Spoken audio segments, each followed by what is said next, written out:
حضور اکرم صلی اللہ علیہ وسلم سے پہلے حضرات انبیاء کا وجود ہی اس بات کی دلالت کرتا ہے کہ سارے کے سارے نبی اللہ نے انسانوں کی سمجھ کو صحیح ٹھکانے پر لگانے کے لیے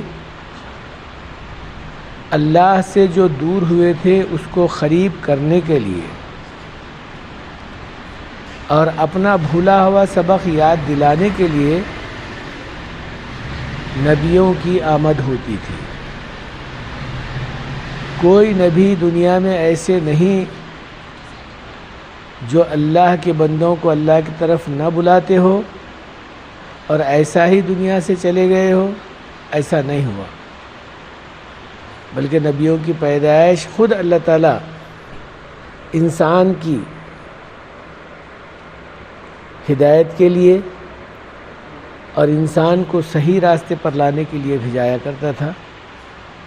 چاہے نبیوں پر کتنے ہی مصیبتیں آئے، حضرات انبیاء علیہ السلام اس کو برداشت کرتے تھے اور پورا کرتے تھے۔ چنانچہ آخر میں نبی محمد رسول اللہ صلی اللہ علیہ وسلم کی تشریف آوری ہی۔ آپ کے آنے سے پہلے یہ بات تو اپنی جگہ پر مسلم ہے کہ حضور صلی اللہ علیہ وسلم پر آزمائشوں کا سلسلہ پیدا ہونے سے پہلے سے شروع ہوا۔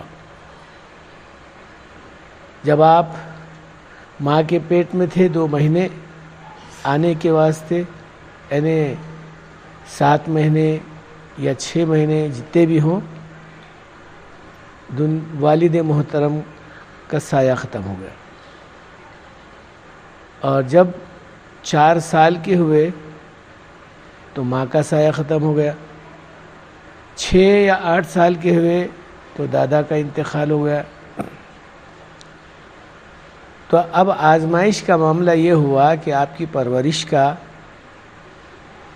آپ کے چچا عبد المطلب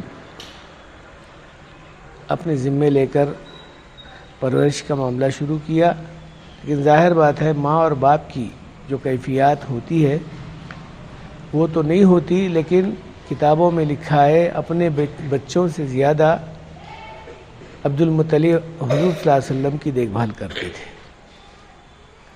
تو آزمائشوں کا سلسلہ شروع ہوا، کیونکہ قرآن میں ایک جگہ لکھا ہے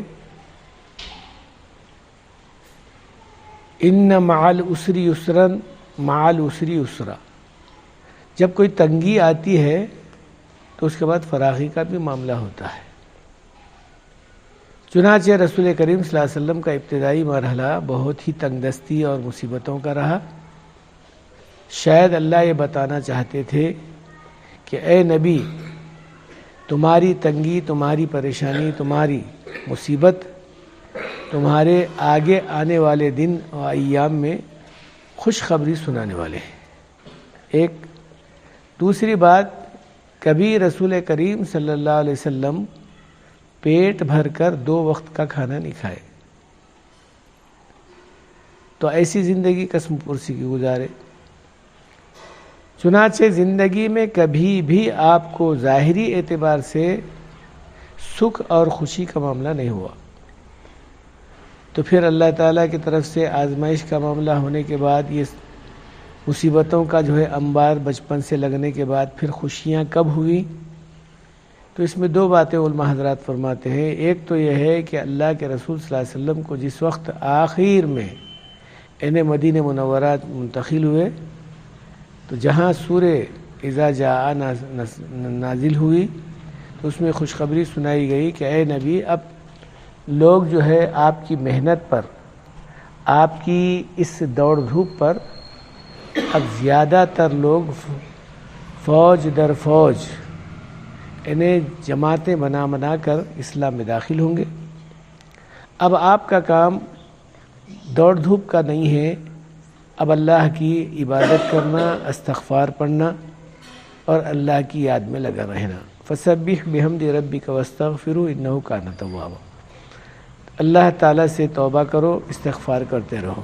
یہ اللہ نے نبی کریم صلی اللہ علیہ وسلم کو سنایا۔ چنانچہ رسول کریم صلی اللہ علیہ وسلم کو یہ بات آخر وقت میں ظاہری اعتبار سے کھانے میں کمی، رہنے سہنے میں پہننے میں کمی ہوئی، لیکن دل آپ کا جو ہے اللہ تعالیٰ جل شانہ کی طرف سے خوش اور خرم رہا کہ چلو اس اللہ تعالیٰ اس بات کی خوشخبری مجھے سنایا کہ اب میری امت میں لوگ اسلام لانے کے لیے نہیں بلکہ اسلام میں جوق در جوق داخل ہوتے رہیں گے۔ اور پھر یہ بات بھی لکھی ہے کہ حضور اکرم صلی اللہ علیہ وسلم کی اس قربانیوں کا نتیجہ یہ نکلا کہ آنے والی امت پر آپ کی فتوحات اور انعامات اتنے زیادہ ہوں گے کہ لوگ اس زمانے میں جہاں بھوک کے اور پیاس کے اور اقتصادیات کی وجہ سے بہت زیادہ پریشان ہوا کرتے تھے، لیکن آج کا حال اگر آپ سنیں گے تو عجیب اور غریب بات ہوتی ہے۔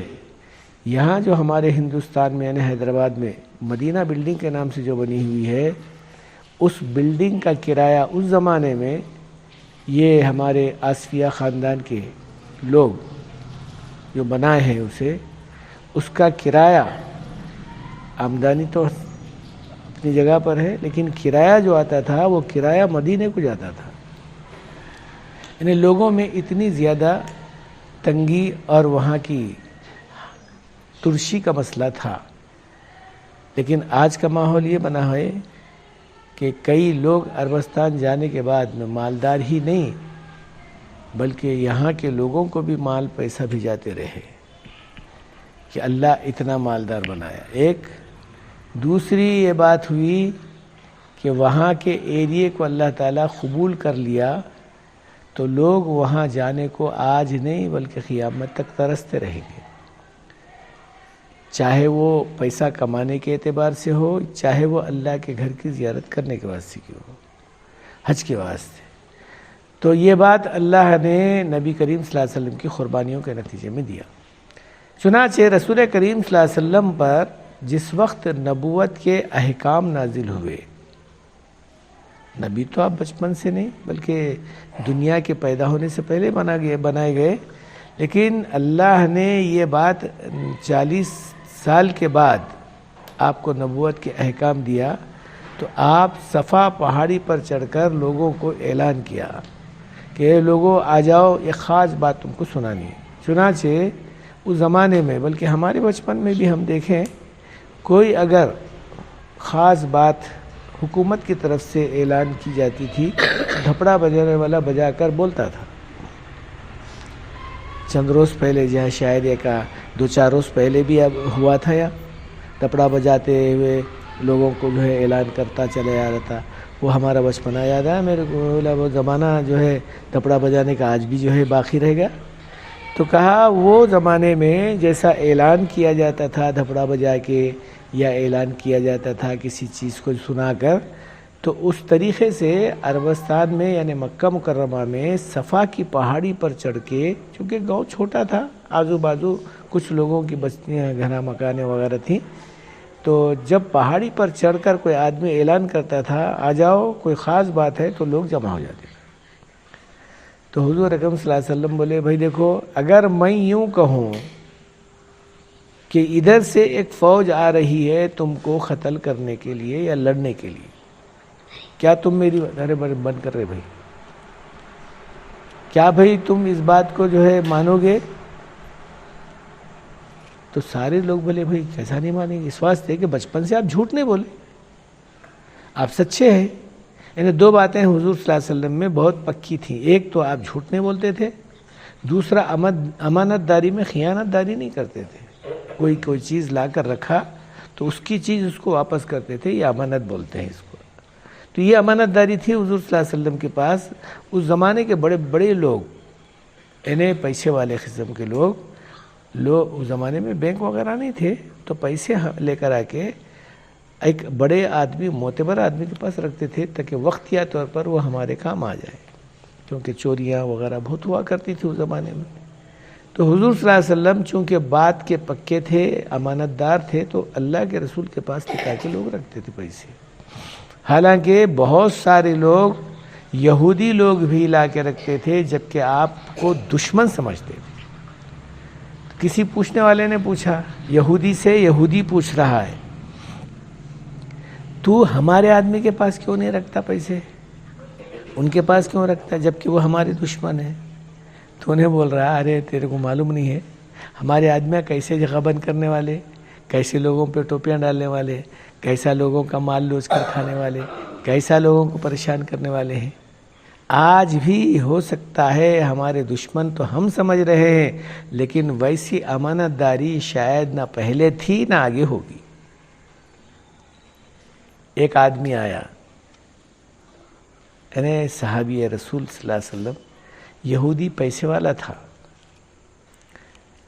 وہ پیسے دیتا تھا لوگوں کو مٹی کے ذریعے اس زمانے میں، آج بھی کچھ لوگ آج کیا بلکہ بہت زیادہ ہو گیا اب۔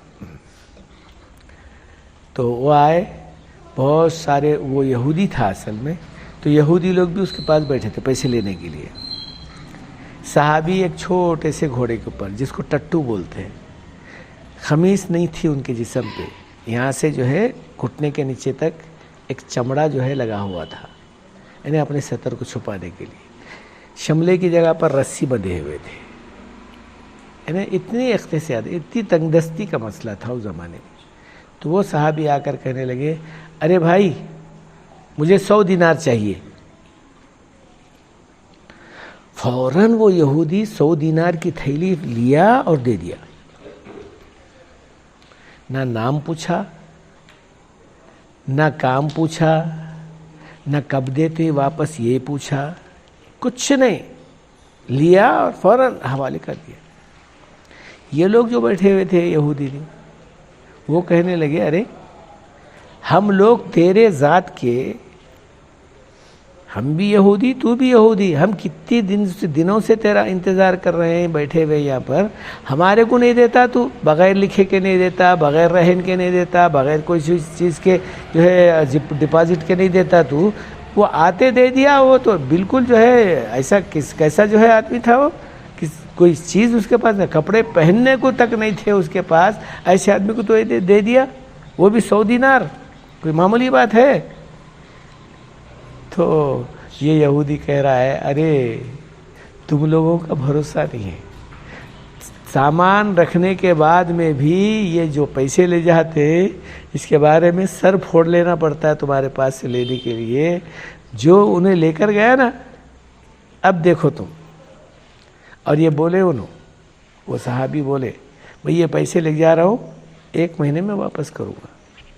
تو بولے بھئی یہ 1 مہینے کے جو ہے ٹائم دیا ہے میرے کو، آپ لوگ 1 مہینے کا انتظار کریے، دیکھیے ان کی جو ہے امانت داری اور ان کی جو ہے یعنی خیانت، اس میں یعنی جو وقتیہ طور پر پہنچانے کی بات ان سے دیکھیے۔ ابھی 1 مہینے میں 4 دن باقی تھے، وہ لے کر آگے حوالے کر دیے۔ تو وہ یہودی جو ہے اپنے لوگوں کو بول رہا دیکھا میں نام پوچھا نہیں، کام پوچھا نہیں، کہاں رہتے پوچھا نہیں، پتہ پوچھا نہیں، آتا نہیں، کچھ نہیں، کیا نہیں، بلکہ یہ امانت دار لوگ ہیں، یہ نبی محمد رسول اللہ صلی اللہ علیہ وسلم کے امتی ہیں، ان کے اندر ایک بال برابر بھی کسی قسم کی لوگوں کو نقصان پہنچانے کی بات نہیں آتی۔ اب وہ یہودی بول رہا ہے ارے جس انسان کے ہاتھ اور زبان سے کسی انسان کو تکلیف پہنچے وہ مسلمان نہیں ہے۔ تو یہ تھا نبی محمد رسول اللہ صلی اللہ علیہ وسلم کا حال۔ چنانچہ پہاڑی پر چڑھے، سب کو بلائے، سب لوگ آئے، کہنے لگے اگر میں یوں کہوں کہ اس پہاڑی پر سے لوگ جو ہے بازو سے تمہارے کو مارنے کے لیے آ رہے ہیں، اچھا جو میں دیکھ رہا ہوں تم نہیں دیکھ سکتے، تم یہ پہاڑی کے ادھر ہو، میں پہاڑی کے 2 طرف دیکھ سکتا ہوں، تم ایک طرف دیکھ سکتے ہو، تو کیا میری بات پر یقین کرو گے؟ تو لوگ بولیں گے بچپن سے آپ جھوٹ بولے ہی نہیں، ایک تو امانت دار، دوسرا جھوٹ نہیں بولتے، سچ بولتے ہیں آپ، تو ہم بات کو آپ کی یقین کریں گے کہ لوگ آ رہے ہوں گے مارنے کے لیے۔ کہنے لگے بھئی دیکھو جب میری بات کو تم اتنا یقین سے کہہ رہے ہو تو اب میری بات سن لو کہ میں اللہ کا نبی بنا کر بھیجا گیا ہوں، میں جو ہے آپ لوگوں کو یہ بتا رہا ہوں اگر تم اللہ کی نہیں مانو گے تو بہت سخت مصیبت میں گرفتار ہو جاؤ گے، اور مان لو گے تو تو پھر ظاہر بات ہے دنیا میں بھی چین اور سکون اور اطمینان سے رہو گے، اللہ کے پاس بھی جنت کی آپ مستحق بن جاؤ گے۔ تو لوگ بولنے لگے پھر کیا کرنا، اس کے بارے میں کیا کرنا؟ کہا پڑھو قولوا لا الہ الا اللہ محمد رسول اللہ تفلحوا، کامیاب ہو جاؤ گے، بامراد ہو جاؤ گے۔ تو تقریباً لوگ سن کر تو خاموش بیٹھے، اس میں سے 4 آدمی آگے بڑھے۔ بڑوں میں سے صدیق اکبر رضی اللہ تعالیٰ عنہ، چھوٹوں میں سے حضرت علی رضی اللہ تعالیٰ عنہ، عورتوں میں سے حضرت خدیجۃ الکبریٰ رضی اللہ تعالیٰ عنہ، اور غلاموں میں سے زید بن حارثہ رضی اللہ تعالیٰ عنہ۔ یہ چاروں آگے بڑھے، حضور صلی اللہ علیہ وسلم کے ہاتھ پر بیعت کیا، انہیں مسلمان ہوئے۔ تو حضرت ابو بکر صدیق رضی اللہ تعالیٰ عنہ بس اتنا بیعت کرے، مسلمان ہونے، مسلمان تو تھے ہی تھے، لیکن ظاہری اعتبار سے ایمان میں جو ہے داخل ہوئے، اللہ کے رسول سے بیعت کر کے وہاں سے ہٹ گئے۔ چونکہ یہ بات اپنی جگہ پر گھٹی میں پڑی ہوئی تھی، کس کے؟ جو حضور کے ساتھ میں رہتے تھے ان کے گھٹی میں پڑی ہوئی تھی کہ بھئی جو نبی کے مرید یا صحابی یا ان کے جو ہے غلام ہو جاتے ہیں، ان کا سب سے اولین کام یہ ہے کہ اللہ کی بات کو اللہ کے بندوں تک پہنچانا۔ اولین کام نماز پڑھنا بہت بڑی نیکی ہے، روزہ رکھنا بہت اچھا کام ہے، زکوٰۃ دینا، لوگوں کی ہمدردی کرنا، یہ بہت زیادہ لوگوں کے ساتھ میں ہمدردی کا کام ہے۔ حج کرنا، یہ تو اللہ کے گھر کی زیارت کرنا پورے گناہوں کو دھونے کا معاملہ ہے۔ لیکن کہیں اس سے بڑی نیکی کا معاملہ یہ ہے کہ اللہ کے بندوں کو اللہ کی طرف بلا لینا، اللہ کے بندوں کو اللہ کی طرف مائل کروا دینا۔ اس سے بڑی نیکی اور کیا ہو سکتی ہے؟ تو یہ بات حضرات صحابہ کے ذہنوں میں پہلے سے بیٹھی تھی، بلکہ حضرت صدیق اکبر رضی اللہ عنہ بہت سارے لوگ بولتے ہوئے سنے ہوں گے، حضور صلی اللہ علیہ وسلم سے پوچھے گئے حضرت ابو بکر، یا رسول اللہ اب میں کیا کروں؟ یہ بات غلط ہے، یہ بات پوچھے نہیں، بلکہ ان کے ذہن میں بیٹھا ہوا تھا۔ جیسا بچہ پیدا ہوتے ہی روتا ہے اور بچے کے سامنے کوئی چیز آ گئی تو چاہے کچھ بھی ہو فوراً ہاتھ میں پکڑ کر منہ میں رکھ لیتا ہے، عادت ہے وہ بچے کی۔ تو جیسا بچے کی عادت ہے ویسا صحابہ کی عادتوں میں سے شمار تھا کہ وہ دین کی بات کو لوگوں تک پہنچائے۔ چنانچہ ایک پھیرا مارے مکے میں، یہ مکے کی بات کر رہا ہوں میں، مکے میں ایک پھیرا مارے تو کہا یہ ہوا تھا حضور صلی اللہ علیہ وسلم کے ساتھ میں معاملہ دوپہر میں، یعنی 11-12 بجے کے ٹائم پر یا صبح میں، شام میں عصر کے وقت میں یا مغرب سے پہلے آپ حضرت ابو بکر صدیق رضی اللہ عنہ 6 آدمیوں کو لے کر آئے۔ اس میں حضرت عثمان غنی رضی اللہ تعالیٰ عنہ بھی تھے۔ کیا یا رسول اللہ، میں آپ کے پاس سے جانے کے بعد گشت کرا، یہ 6 آدمیوں کو آپ صلی اللہ علیہ وسلم کے پاس لے کر آیا کہ ان کو بیعت کراؤ اور پھر مسلمان بنا دو۔ تو ہر صحابی کا یہی شیوا تھا، مشغلہ تھا کہ وہ دین کی بات کو کرتے، سنتے اور کرنے کے لیے آگے بڑھ جاتے۔ کھانا بعد میں، پانی بعد میں، اپنی ضروریات زندگی بعد میں، یہاں تک کہ بعض کتابوں میں لکھا ہوا ہے نبی محمد رسول اللہ صلی اللہ علیہ وسلم گشت کرتے کرتے، لوگوں کو دین کی دعوت دیتے دیتے نمازوں کے اوقات بھی ذرا آگے پیچھے ہو جاتے تھے تو قضا نماز پڑھ لیتے تھے۔ جب کعبۃ اللہ میں حج کا زمانہ آتا تھا تو حضور صلی اللہ علیہ وسلم ابو بکر صدیق کو لیتے، کیونکہ اللہ کے رسول صلی اللہ علیہ وسلم رات بھر ٹھہر کر اللہ کی عبادت کرتے تھے۔ نماز کے اندر ٹھہرتے تو پیروں کے اوپر ورم یعنی سوجن آتی تھی، بعض وقت وہ سوجن پھٹ جاتی تھی، جیسا پھٹ جاتی تھی تو اس میں جو ہے پانی نکلتا تھا، اتنا زیادہ ٹھہرتے تھے۔ تو چلنے کے واسطے جب اللہ کے رسول صلی اللہ علیہ وسلم آگے بڑھتے تو ابو بکر صدیق بولتے، یا رسول اللہ آپ چلو مت، یہ اونٹنی پر بیٹھو، میں اونٹنی کی نکیل پکڑ کر چلتا ہوں، کیونکہ اونٹ کا معاملہ یہ ہے سام میں نکیل پکڑے تو چلتا ہے، نہیں تو نہیں چلتا، سام میں کچھ نہ کچھ ہونا اس کے۔ کبھی دیکھے ہوں گے آپ اونٹوں کی لائن سے چلتے رہتی ہے، لائن، تو ایک اونٹ کو دوسری اونٹ سے جوڑ کر دیا جاتا ہے، تو وہ سامنے دکھا یا پکڑے تو چلتا، نہیں تو نہیں چلتا ہو۔ گھر میں پیدا ہوئے سو اونٹ آخر وقت میں جب بوڑھا ہونے کو آ جائے گا، اس کی پیر کی رسی چھوڑ دیا تو سیدھا جنگل میں جائے گا، اس کی عادتوں میں سے ہے۔ چنانچہ حضرت ابوبکر صدیق رضی اللہ تعالیٰ عنہ اونٹ کی نکیل پکڑ کر چلتے تھے۔ بعض وقت میں حضرت زید بن حارثہ رضی اللہ تعالیٰ عنہ بھی ساتھ میں رہتے تھے۔ تو وہ جو آج تو بہت ماشاءاللہ گنجان بستی ہو گئی ہے کعبۃ اللہ اور مکہ مکرمہ، تو اس زمانے میں کعبۃ اللہ جو ہمارے کو نظر آ رہا ہے فوٹو میں، وہ کعبۃ اللہ بالکل چھوٹا تھا، وہ بعد میں بڑا ہوا۔ تو آس پاس میں جگہ پوری کھلی تھی، تو وہاں خیمے لگایا کرتے تھے، جیسا ٹینٹ ہمارے زمانے میں آج ہے، اس زمانے میں کپڑے وغیرہ بن کر لوگ جو ہے وہاں نیچے ٹھہرتے تھے۔ حج کے زمانے میں حج کرتے، طواف کرتے، پھر وہاں سے مدینہ منورہ کو نکلتے۔ بہرحال یہ معاملہ اس زمانے، تو وہ ٹینٹوں میں حضور صلی اللہ علیہ وسلم اپنے ساتھیوں کو لے کر، یعنی ابوبکر صدیق کو، زید بن حارثہ کو لے کر جاتے۔ تو حضرت ابوبکر صدیق رضی اللہ تعالیٰ عنہ کا اس زمانے میں جو مقام تھا وہ چیف جرجسٹ کا تھا، یعنی پڑھے لکھے بھی تھے، اونچے خاندان کے بھی تھے، اور اچھا بات کرنے میں بہت عربی داں تھے۔ تو حضور صلی اللہ علیہ وسلم کا تعارف کرا دیتے، اللہ کے رسول صلی اللہ علیہ وسلم یہ آخری نبی ہیں، یہ ہمارے قریش برادری میں سے ہیں، لہٰذا آپ کو اللہ نے نبی بنایا ہے۔ اور پھر حضور صلی اللہ علیہ وسلم کو جو آنے والے لوگ ہیں ان کا تعارف کرا دیتے، یہ فلانے قبیلے سے ہے، یہ قبیلے غفاریہ سے ہیں، یہ ملک شام کے رہنے والے لوگ ہیں، یہ ملک جو ہے یمن کے لوگ ہیں، ان کا نام یہ ہے، وہ تعارف کراتے تھے۔ اللہ کے رسول صلی اللہ علیہ وسلم کا تعارف لوگوں کو، ان لوگوں کا تعارف اللہ کے رسول صلی اللہ علیہ وسلم کو۔ تو اللہ کے رسول صلی اللہ علیہ وسلم اب بعض وقت میں نیچے اترتے تھے، بعض وقت اونٹ پر بیٹھ کر ہی ان لوگوں کو دعوت دیا کرتے تھے، اللہ کی طرف آنے کی، اپنے نبی ہونے کی، اور کلمہ پڑھ کر ایمان میں داخل ہونے کی دعوت دیا کرتے تھے۔ چنانچہ یہاں دعوت تو دے رہے ہیں، ایک خیمہ میں جو ہے بول رہے لوگوں کو، جو ہے ایمان کی دعوت دے رہے، کلمے کی دعوت دے رہے، پورے کے پورے لوگ سن کر ماشاءاللہ بہت اچھی بات ہے، بہت اچھی بات ہے، جب اچھی بات ہے تو اچھی بات ہوگی۔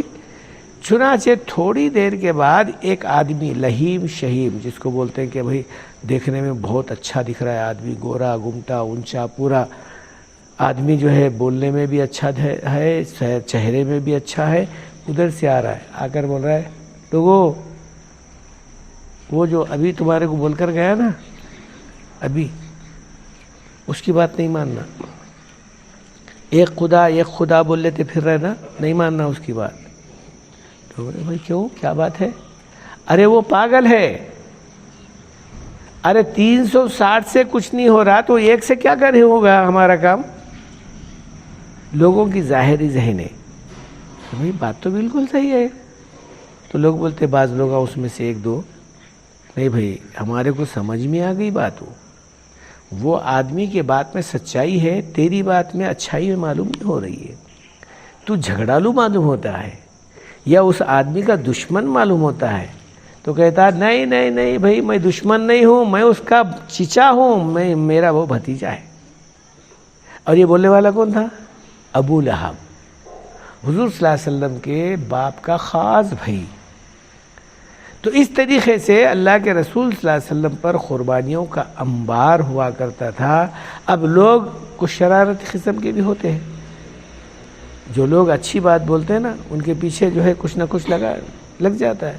تو اب وہ لوگ جو ہے کچھ شرارتی قسم کے جو لوگ ہوتے تھے، وہ اونٹنی کے سرین میں لکڑی کرتے تھے، یا دھول اللہ کے رسول صلی اللہ علیہ وسلم کے چہرے پر پھینکتے تھے، یا مٹھی اٹھا کے جو ہے اونٹ کے اوپر پھینکتے تھے، اس طریقے سے کہ جب اونٹ کے سرین میں جو ہے لکڑی کرتے تو ظاہر بات ہے اونٹ بچک جاتا تھا، تو فوراً جیسا بچکتا تھا حضور صلی اللہ علیہ وسلم اوپر سے نیچے گر جاتے تھے۔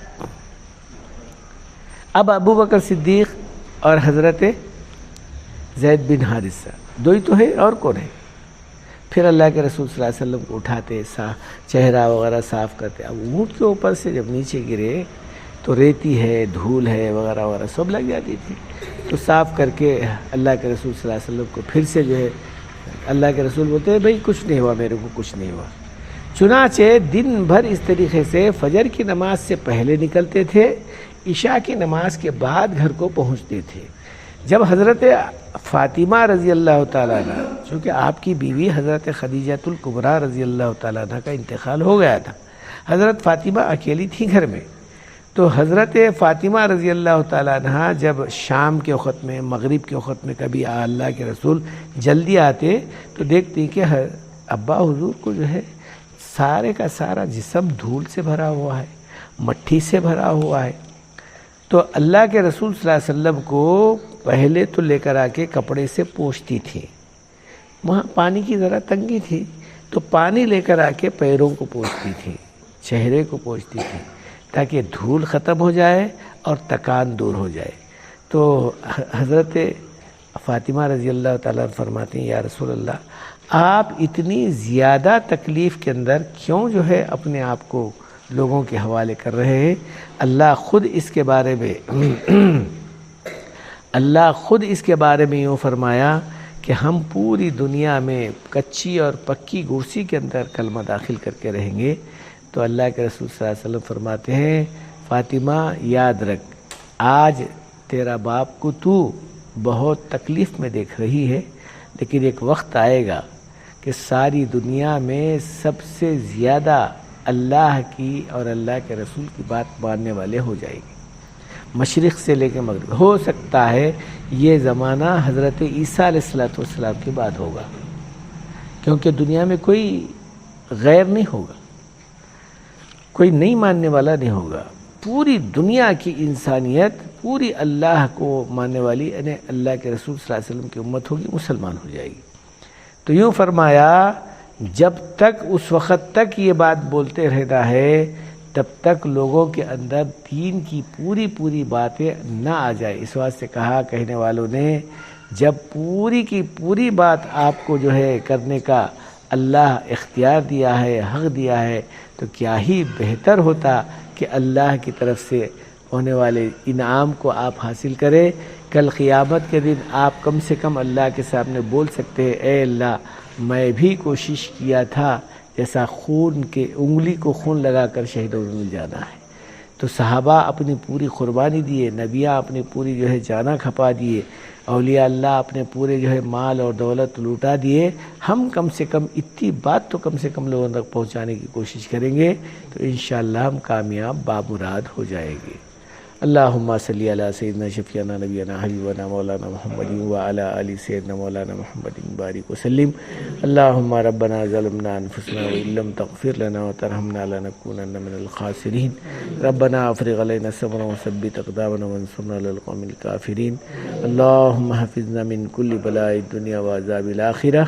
اللہم رب آت نفوسنا تقوی وزکیها انت خیر من زکاها انت ولیها ومولاها۔ اللہم انا نجعلک فی نحورہم ونعوذ بک من شرورہم۔